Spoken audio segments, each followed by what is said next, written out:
வணக்கம். பறையமுட ரிஷிகேஷ் பேசுகிறேன். பசியில்லா இந்தியாவை உருவாக்க வேண்டும். 50 வயதுக்கு மேல ஆனவங்க பசி பட்டினியோட தெருவில் அலைந்தால், அவர்களுக்கு தானாகவே அ அத பணம் உள்ளவங்க அவங்களுக்கு உணவு வாங்கி அளிக்கணுன்ற ஒரு சட்டத்த கொண்டுட்டு வரலாம்.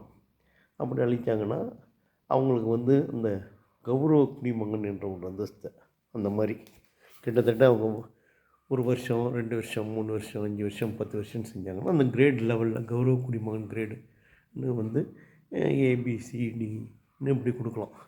இதெல்லாம் கொடுத்துன்னு சொன்னாலும் இது அரசாங்கம் செய்யலாம். இந்த மாதிரி அப்போ இந்த பசி இல்லா உலகம் உருவாகும்.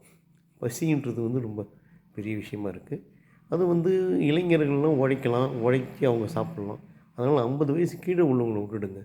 50 வயசுக்கு மேலே உள்ளவங்களுக்கெல்லாம் உணவு வழங்கி அதற்கான ஆதாரத்தோடு நிரூபிக்கப்படும் பட்சத்தில் கடவுள் ஒரு மாவட்ட ஆட்சியர் அலுவலகம் இருக்குது இல்லைங்களா, அந்தந்த மாவட்ட ஆட்சியர்கிட்ட போய் அவங்க பதிவு பண்ணாங்கன்னா, அவங்க ஒரு கிட்டத்தட்ட வருஷத்தில் இந்த மாதிரி 1000 பேருக்கு 2000 பேருக்கு செஞ்சாங்கன்னா அவங்களுக்கு கௌரவ குடிமகன் ஏ, பி, சி, வருஷத்தில் 2000 பேருக்கு செஞ்சவங்களுக்கு சி, 4000 பேருக்கு செஞ்சவங்களுக்கு டி இப்படின்னு கொடுத்து ஒரு கிரேடை உயர்த்தி அவர்களை ஒரு கௌரவ குடிமகன்னும் போது இந்த கௌரவ குடிமகனுக்கு உயரிய அந்தஸ்தை எங்கே போனாலும் அவங்களுக்கு ஒரு முதல் மரியாதை அரசு அலுவலகத்தில் செய்யணுன்ற மாதிரி ஒரு சட்டத்தை கொண்டு வரும்போது இந்த பசியை ஒழிக்கலாம்.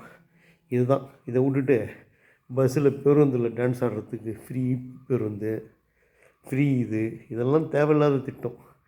பசியை போக்குறதுக்கு வழி செய்கிறவன் தான் நல்லவன். அதை செஞ்சாங்கன்னா தமிழக அரசாகட்டும், மத்திய அரசாகட்டும், மாநில அரசாகட்டும் பசியில்லா இந்தியாவை உருவாக்குறதுக்கு முன் வர வேண்டும். இது என்னுடைய வேண்டுகோள்.